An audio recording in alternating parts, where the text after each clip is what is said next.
ঐক্যের দাওয়াতের জোয়ার বইতেছে বর্তমান বাংলাদেশে।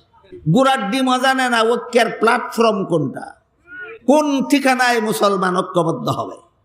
ঠিকানা বলে না, হয়তো জানেই না ঠিকানা, আর না হয় জানে, বলে না কেন, বললেই ধরা খাইবে যে তোর কাজ না ঐক্যের দাওয়াত দেওয়া, তোর আকীদা ঠিক না, তোর কাজ না ঐক্যের দাওয়াত দেওয়া, তোর ঈমান ঠিক না, তোর কাজ না ঐক্যের দাওয়াত দেওয়া, তোর ফিকহ ঠিক না, তোর আমল ঠিক না, তোর কাজ না ঐক্যের দাওয়াত দেওয়া, তোর আত্মশুদ্ধি হাসিল হয়েছে না। আকাইদের সিদ্ধান্ত যারা মানে না, তাদের মুখে মুসলমানদের ঐক্যের দাওয়াত হাস্যকর তাসাউফের সংক্ষিপ্ত পরিচয়। আল্লাহর যে সমস্ত বিধিবিধান শুধু অন্তরের দ্বারা বিশ্বাস করলেও চলে না, শরীরের বাহ্যিক অঙ্গ প্রত্যঙ্গের দ্বারা পালনও করা যায় না, বরং বিশ্বাসও করতে হয় অন্তরের দ্বারা, পালনও করতে হয় অন্তরের দ্বারা। ওই সমস্ত বিধিবিধান জানার নাম ইলমে তাজকিয়া, ইলমে তাসাউফ। জিবরিলের প্রথম প্রশ্নের জবাবে রাসূল তার উম্মতকে ইলমে আকাইদ শিক্ষা দিয়েছেন। জিবরিলের দ্বিতীয় প্রশ্নের জবাবে রাসূল তার উম্মতকে ইলমে ফিকহ শিক্ষা দিয়েছেন। জিবরিলের তৃতীয় প্রশ্নের জবাবে রাসূল তার উম্মতকে ইলমে তাজকিয়া শিক্ষা দিয়েছেন। বিদায় হওয়ার পরে বলে দিয়েছেন, এই এলিমগুলি তোমাদের দিন। আমাদের পরিপূর্ণ দিন হলো তিনটা এলিমের নাম।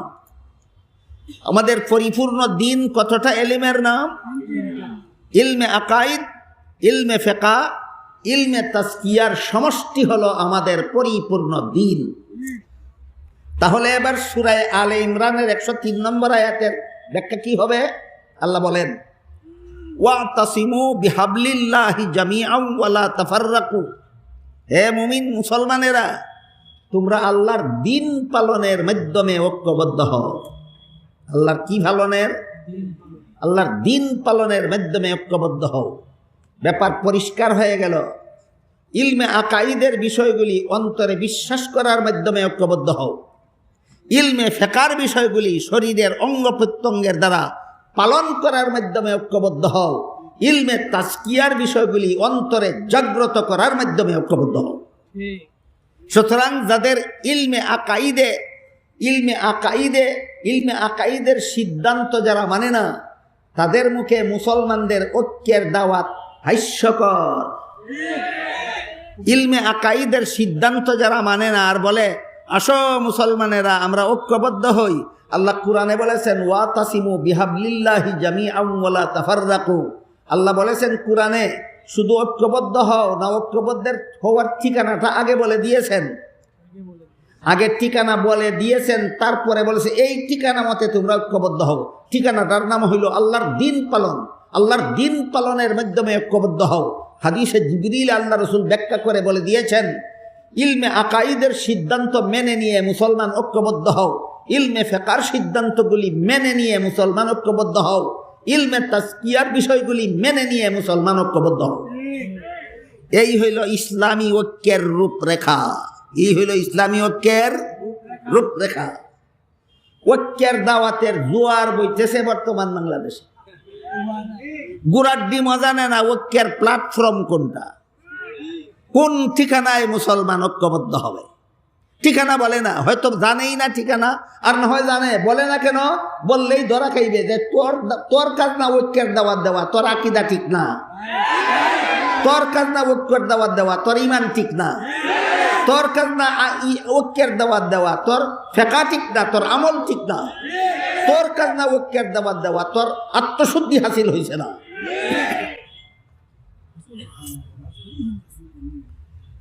কাজেই আল্লাহ এবং আল্লাহর রাসূল মুসলমানদের ঐক্যবদ্ধ হওয়ার যে রূপরেখা বলে দিয়েছেন, সেই রূপরেখা মতো ঐক্যবদ্ধ হতে হলে আগে আমাদের ইলমে আকাইদ হাসিল করতে হবে, আকীদা সংশোধন করতে হবে। আল্লাহর যে সমস্ত বিধান শুধু অন্তরে বিশ্বাস করতে হয়, কাজে কর্মে পরিণত করার কিছু নাই। যেমন গতকাল মনে হয়, অথবা এর আগের দিন আলোচনা করেছি, এর আগের দিন নয়, গতকালই ইলমে আকাইদের সিদ্ধান্ত সমূহের একটি সিদ্ধান্ত হলো সমস্ত নবী রসুলগণ আজীবন বেগুনাহ। গতকাল সবিস্তারে আলোচনা হয়েছে। ইলমে আকাইদের একটা সিদ্ধান্তকৃত বিষয় নবী রাসূলগণ আজীবন বেগুনাহ। যারা নবীগণকে গুনাহগার সাব্যস্ত করার জন্য বিভিন্ন নবীর জীবনের বিভিন্ন ঘটনার মন গড়া উপব্যাখ্যা করে, এদের মুখে ঐক্যের দাওয়াত হাস্যকর। এদের মুখে ঐক্যের দাওয়াত হাস্যকর।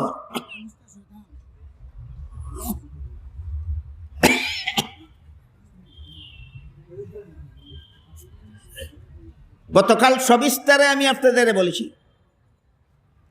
আদম আলাইহিস যে সমস্ত নবীগণকে বিভিন্ন অপব্যাখ্যার মাধ্যমে গুনাহগার সাব্যস্ত করে, এদের প্রথম নম্বরে রয়েছেন হযরত আদম আলাইহিস সালাম। আদম আলাইহিস সালামকে এই সমস্ত অপব্যাখ্যাকারীরা যেই যুক্তির ভিত্তিতে গুনাহগার সাব্যস্ত করে, এদের জন্মের আগের থেকেই খ্রিস্টানেরা একই যুক্তিতে আদম নবীকে গুনাহগার সাব্যস্ত করে রেখেছে।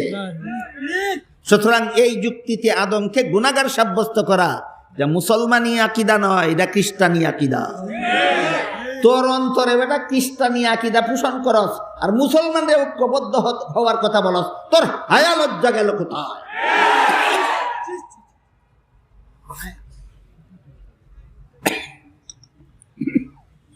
ইলমে আকাইদের সিদ্ধান্তগুলি মেনে নিয়ে মুসলমান ঐক্যবদ্ধ হও, এই হইল এই আয়াতের তাফসীরের সারমর্ম। সূরা আল ইমরানের 103 নম্বর আয়াতের এই 3 দিন যাবৎ তাফসীর থেকে যা কিছু আপনাদের সামনে তুলে ধরা হলো, তার সারমর্ম হলো, হে মুসলমানেরা, ইলমে আকাইদের সিদ্ধান্তকৃত বিষয়গুলি মেনে নিয়ে ঐক্যবদ্ধ হও।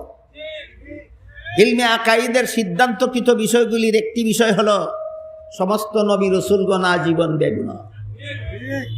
আরেকটি সিদ্ধান্ত, ইলমে আকাইদের সিদ্ধান্তকৃত বিষয়গুলির আরেকটি সিদ্ধান্ত হলো সাহাবায়ে কেরামের সমালোচনা করা হারাম। যে ইলমে আকাইদের সিদ্ধান্তকৃত বিষয়, সাহাবায়ে কেরামের সমালোচনা করা হারাম। তিরমিজি শরীফের বর্ণিত এক হাদিসে রাসূল করিম সাল্লাল্লাহু আলাইহি ওয়াসাল্লাম বলেন, ইযা রাআইতুমুল্লাযীনা ইয়াসুব্বুনা আসহাবি ফাকুলু লানাতুল্লাহি আলা শাররিকুম। এর অর্থ হলো, রাসূল বলেন, হে আমার উম্মত মুসলমানেরা, তোমরা যদি ওই সমস্ত লোকদের দেখতে পাও, বিশেষত সাহাবাদের সম্বোধন করে রাসূল কথাটা বলেছিলেন। আল্লাহ রাসূল তার সাহাবাদের সম্বোধন করে বলেছিলেন, তোমরা যখন ওই সমস্ত লোকদের দেখতে পাবে যারা আমার সাহাবাদের সমালোচনা করে, তাদেরকে বলে দিও আমার সাহাবা সমালোচকদের উপর আল্লাহর লানত। সাহাবা সমালোচকদের উপর আল্লাহর লানত। এই লানত প্রাপ্ত হয়েও যারা সাহাবায়ে কেরামের সমালোচনার বিশুদ্ধার মুসলিম সমাজে করতে চায়, মুসলমানদের সমাজের আনাচে কানাচে একটু ফাঁক ফুকর পেলেই যারা সাহাবাদের সমালোচনায় লিপ্ত হয়, এদের মুখে ঐক্যের দাওয়াত নির্লজ্জতার প্রমাণ। এরা আবার কিছুটা চাপাবাজিও করে, বলে অমুক সাহাবী কি অমুক দোষ করেছিলেন না, তমুক সাহাবী কি তমুক দোষ করেছিলেন না। তুমি শুধু দোষ করেছিলেন সেটা দেখো, আল্লাহর সাধারণ ক্ষমার ঘোষণাটা দেখো না কেন? দেখেন তো সাহাবাদের দুষ্ত্রুটি গুনাহ খাতার ব্যাপারে আল্লাহর সাধারণ ক্ষমার ঘোষণাটা কেমন। আল্লাহ বলেন, ইন্নাল্লাযীনা ইয়াগুদ্দুনা আসওয়াতাহুম ইনদা রাসূলিল্লাহ উলাইকাল্লাযীনা ইমতাহানাল্লাহু কুলুবাহুম লিত্তাকওয়া লাহুম মাগফিরাতুন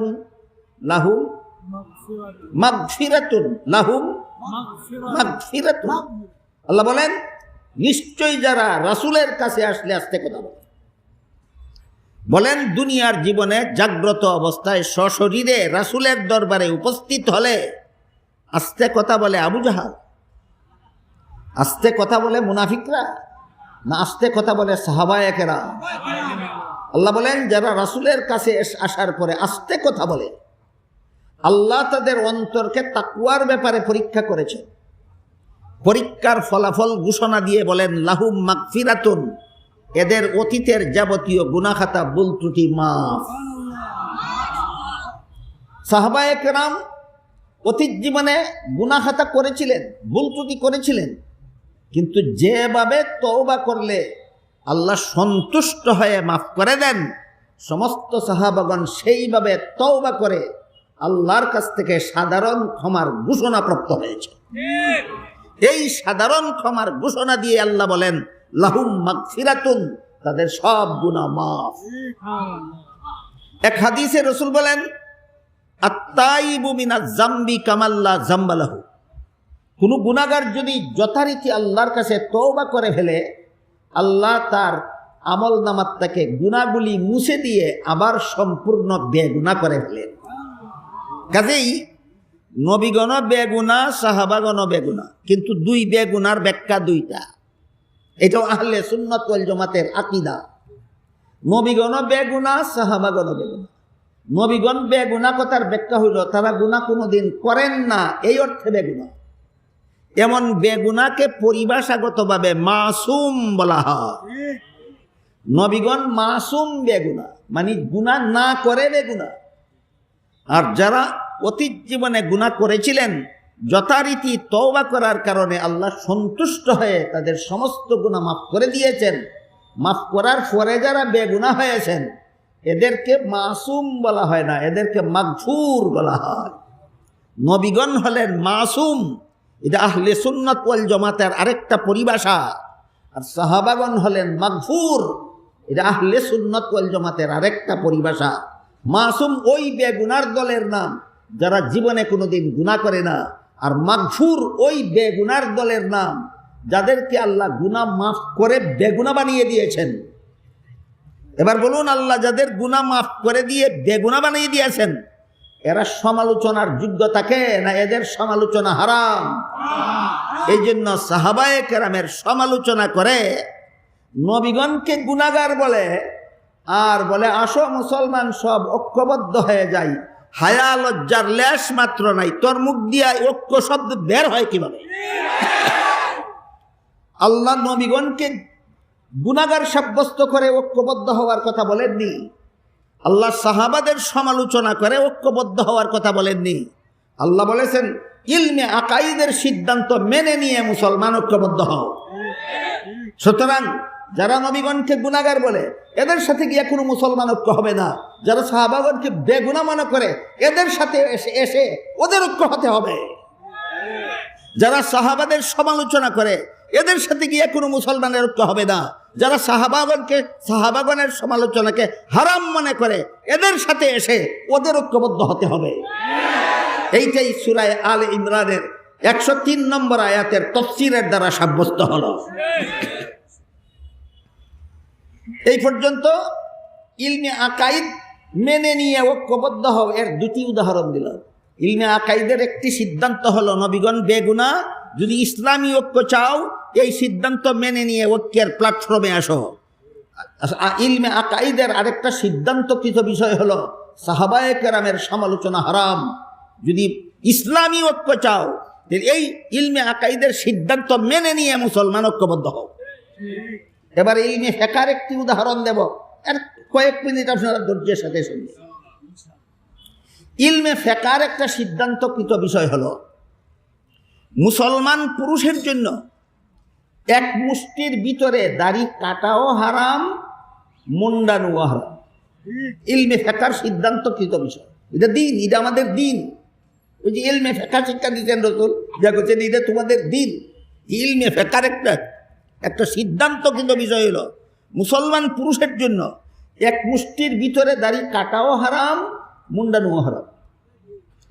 এখন যদি কেউ যুক্তি দেয়, আমার সামনে যুক্তি দিয়েছে, কত চমৎকার যুক্তি শুনুন। লন্ডনে এক মসজিদের ইমাম সাহেবের কামরায় আমি ইমাম সাহেবের পাশে বসেছি। একটা লোক কামরায় এসে ঢুকলো, তার দাড়ি কেটে 1 ইঞ্চি পরিমাণ রেখেছে। ওই 1 ইঞ্চি পরিমাণ দাড়ি, ছাটা দাড়ি নিয়ে ইমাম সাহেবের কামরায় ঢুকে ইমাম সাহেবকে জিজ্ঞাসা করলো, হুজুর একটা কথা জানবার জন্য এসেছি। ইমাম সাহেব বলেন কি? বলে দাড়ি এক মুষ্টি পরিমাণ লম্বা করার কথা কোনো হাদিসে আছে? তিনি বলেন আছে। জিজ্ঞাসা করে কোন হাদিস? ইমাম সাহেব বলেন রাসূল বলেছেন আফুল্লুহা, দাড়ি লম্বা করো। ওইখানে তো লম্বা করার কথা, এক মুষ্টির কথা নাই, 1/2 ইঞ্চি কোয়ার্টার ইঞ্চির তুলনায় লম্বা, 1/2 ইঞ্চি কোয়ার্টার ইঞ্চির তুলনায় লম্বা। সুতরাং যাদের মুখে কোয়ার্টার ইঞ্চি দাঁড়িয়ে আছে তাদের তুলনায় আমার 1/2 ইঞ্চি লম্বা আছে, এই লম্বার কথাই হাদিসের রাসূল বলেছে। সাফা বাসকারে কয় যে চিন্তা করে দেখে। ইমাম সাহেব তখন বললেন, আরে মিয়া, লম্বার পরিমাণ তুমি বুঝলে হবে না, যে সাহাবাদেরকে রাসূল বলেছেন তারা লম্বার পরিমাণ বুঝেছেন 1 মুষ্টি। হয় আমি সাহাবার কথা শুনতে আসিনি, আমি রাসূলের কথা শুনতে এসেছি। আমি ইমাম সাহেবকে বললাম, হুজুর বেয়াদবি মাফ করবেন, চূড়ান্ত সিদ্ধান্ত আপনি দিবেন, তার সাথে আমাকে একটা কথা বলতে দেন। অনুমতি নিয়ে বললাম, ও ভাই, তুমি সাহাবাদের কথা শুনতে আসনি, তুমি শুধু রাসূলের কথা শুনতে এসেছ? বলে হ্যাঁ। শোনো, আমি শুধু রাসূলের কথা বলবো তোমাকে, কোনো সাহাবার কথা বলবো না। রাসূল বলেছেন দাড়ি লম্বা করার কথা, কাটার কোনো কথাই নাই।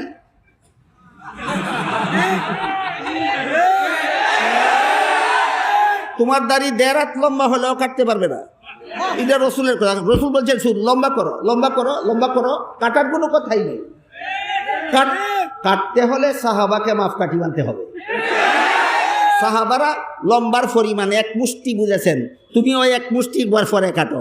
সাহাবারে যদি মাপকাঠি মানো তাহলে কাটতে পারো, আর সাহাবারে মাপকাঠি না মানলে 1.5 হাত লম্বা হইলেও কাটতে পারবে না, নীরবে কামরার থেকে বের হয়।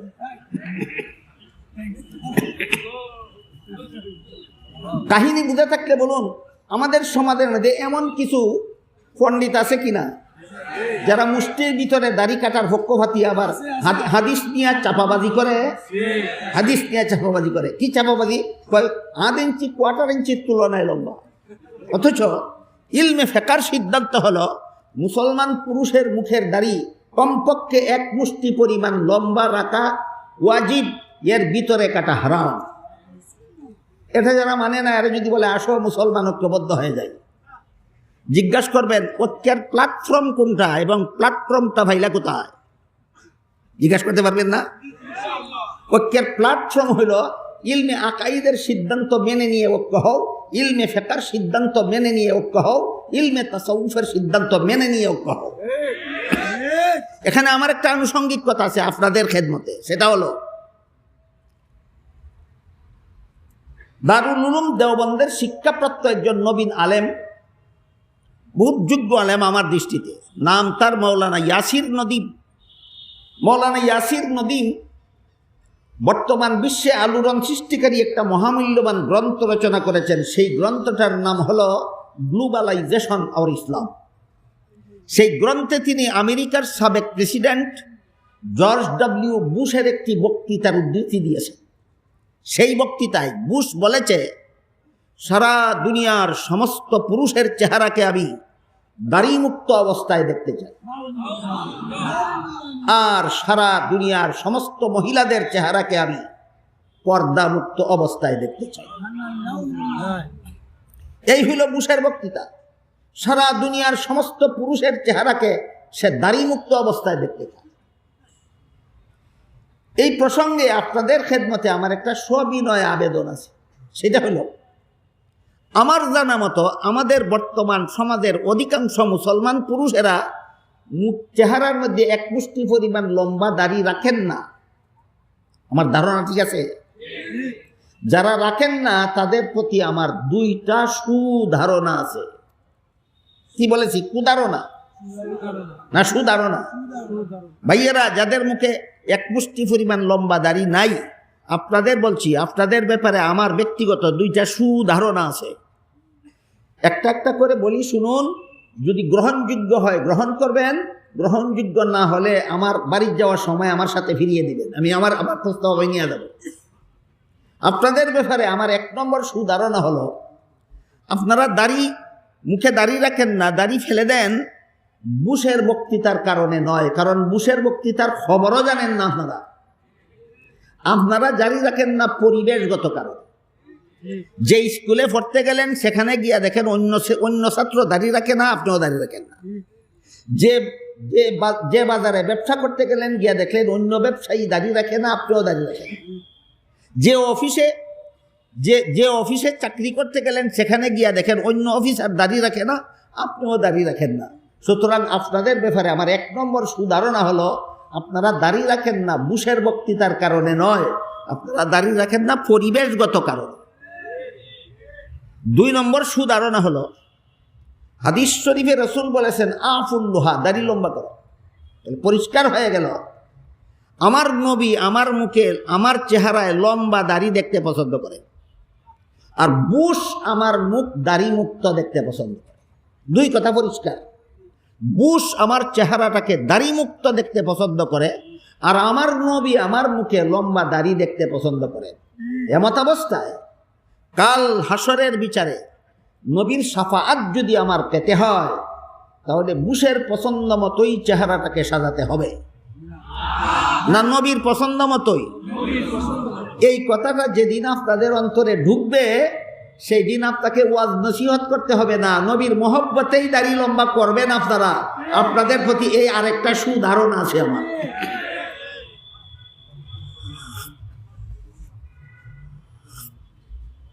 কিন্তু যে সমস্ত চাপাবাজেরা বলে 1/2 ইঞ্চি 1/4 ইঞ্চির তুলনায় লম্বা, এরা ইলমে ফিকহের সিদ্ধান্ত মেনে নিয়ে ওয়াক্যের কথা বলে, না ইলমে ফিকহকে বৃদ্ধাঙ্গুলি দেখাইয়া ওয়াক্যের কথা বলে? এদের মতো বেহায়া বেলাজা আর কোনো মানুষ হতে পারে না। গেল ইলমে আকাইদের সিদ্ধান্ত মেনে নিয়ে ঐক্য হওয়ার কথা, ইলমে ফিকহের সিদ্ধান্ত মেনে নিয়ে ঐক্য হওয়ার কথা। ইলমে ফিকহের আরেকটা সিদ্ধান্ত আছে, বলবো? সেটা হলো পুরুষেরা শরীরে যে সমস্ত পোশাক নিচ দিকে ঝুলিয়ে পরে, নিচের দিকে ঝুলাইয়া ফিন্দে, যেমন গায়ের জামা জুব্বা লঙ্গি পাজামা প্যান্ট, এগুলি নিচের দিকে ঝুলাইয়া পরে, এই সমস্ত ঝুলন্ত পোশাক পায়ের গিরা স্পর্শ করিয়ে পরা হারাম। ইলমে ফিকহের আরেকটা সিদ্ধান্ত, ইলমে ফিকহের আরেকটা সিদ্ধান্ত। কোনো মুসলমান যদি ঝুলাইয়া পড়ে ইলমে ফিকহের সিদ্ধান্তটা পালন করে না, আর মনে মনে ভাবে যে আমার কাজটা সঠিক নয়, ক্ষমা কোনো না কোনো সময় ক্ষমা পাওয়ার যোগ্য।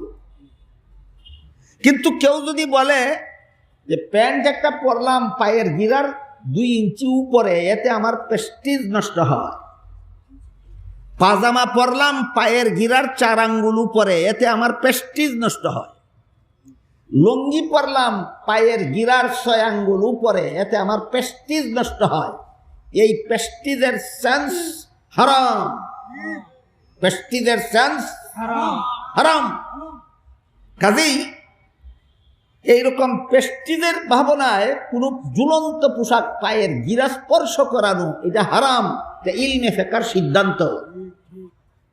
যারা যারা আপনাদেরকে ঐক্যের দাওয়াত দেয়, নিচের দিকে চেয়ে দেখবেন তাদের পায়জামাটা কোথায় আছে।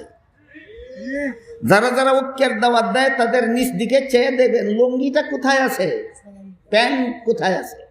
হায়া লজ্জা নাই বেটা, মুসলমানের ঐক্যের দাওয়াত দেশ। এটা ইসলামী ঐক্যের রূপরেখা নয়। ইসলামে ঐক্যের রূপরেখা আল্লাহ এবং আল্লাহর রাসূল সুস্পষ্টভাবে বলে দিয়েছেন।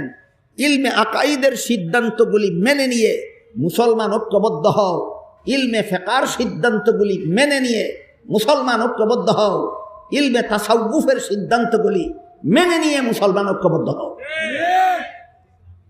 এবার ইলমে তাসাউফের কথা।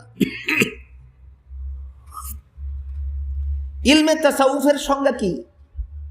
ইলমে তাসাউফের সংজ্ঞা হলো আল্লাহর যে সমস্ত বিধিবিধান শুধু অন্তরে বিশ্বাস করলেও চলে না, বাহ্যিক অঙ্গের দ্বারা পালনও করা যায় না, বরং বিশ্বাসও করতে হয় অন্তরের দ্বারা, পালনও করতে হয় অন্তরের দ্বারা। এমন বিধান জানার নাম ইলমে তাসকিয়া, ইলমে তাসাউফ। এই 2টা মূল কথা, ইলমে তাসাউফের 2টা মূল কথা আল্লাহ রাসূল হাদিসে জিবরিলে বলে দিয়েছেন। একটা হলো আল্লাহ তোমার সামনে আছেন, আর তুমি আল্লাহর সামনে আছো, বিশ্বাস জাগ্রত করো, ইবাদত হবে নির্বেজাল, সংসারের কাজ হবে দুর্নীতিমুক্ত। এই 2টা মূল কথার সাথে আরো যত আনুষঙ্গিক কথা আছে সবগুলিকে সবিস্তারে দলিল প্রমাণ সহ আকাবিরিনে উম্মত আরেকটি শাস্ত্রে বিন্যস্ত করেছেন। পরিভাষাগতভাবে শাস্ত্রটিকে ইলমে তাজকিয়াও বলা হয়, ইলমে তাসাব্বুহও বলা হয়। এই দুইটা এই ইলমে তাজকিয়ার সিদ্ধান্ত হলো, এক হাদিসে রসুল করিম সাল্লাল্লাহু আলাইহি ওয়াসাল্লাম বলেন, ইন্না ফিল জাসাদি মুদগাতান ইযা সলুহাত সলুহাল জাসাদু কুল্লুহু ওয়া ইযা ফাসাদাত ফাসাদাল জাসাদু কুল্লুহু আলা ওয়াহিয়াল কলব আও কামা কাল আলাইহিস সালাতু ওয়াস সালাম। মানুষের আভ্যন্তরীণ অঙ্গসমূহের মধ্যে মানব দেহের আভ্যন্তরীণ অঙ্গসমূহের মধ্যে একটি অঙ্গ আছে, একটি পিণ্ড আছে। এই পিণ্ডটা যদি শুধিত থাকে, তার সকল কার্যকলাপ শুধিত হয়। ওই পিণ্ডটা যদি দূষিত হয়ে যায়, তার সমস্ত কার্যকলাপ দূষিত হয়ে যায়। সেই পিণ্ডটার নাম হইল অন্তর। পিণ্ডটার নাম অন্তর। এবার বলুন, আল্লাহ আমার সামনে আছেন, আমার দৃষ্টিশক্তির অভাবে দেখি না, কিন্তু আমি যে আল্লাহর সামনে আছি, আল্লাহ কিন্তু আমাকে সর্বাবস্থায় দেখে। এই বিশ্বাসটা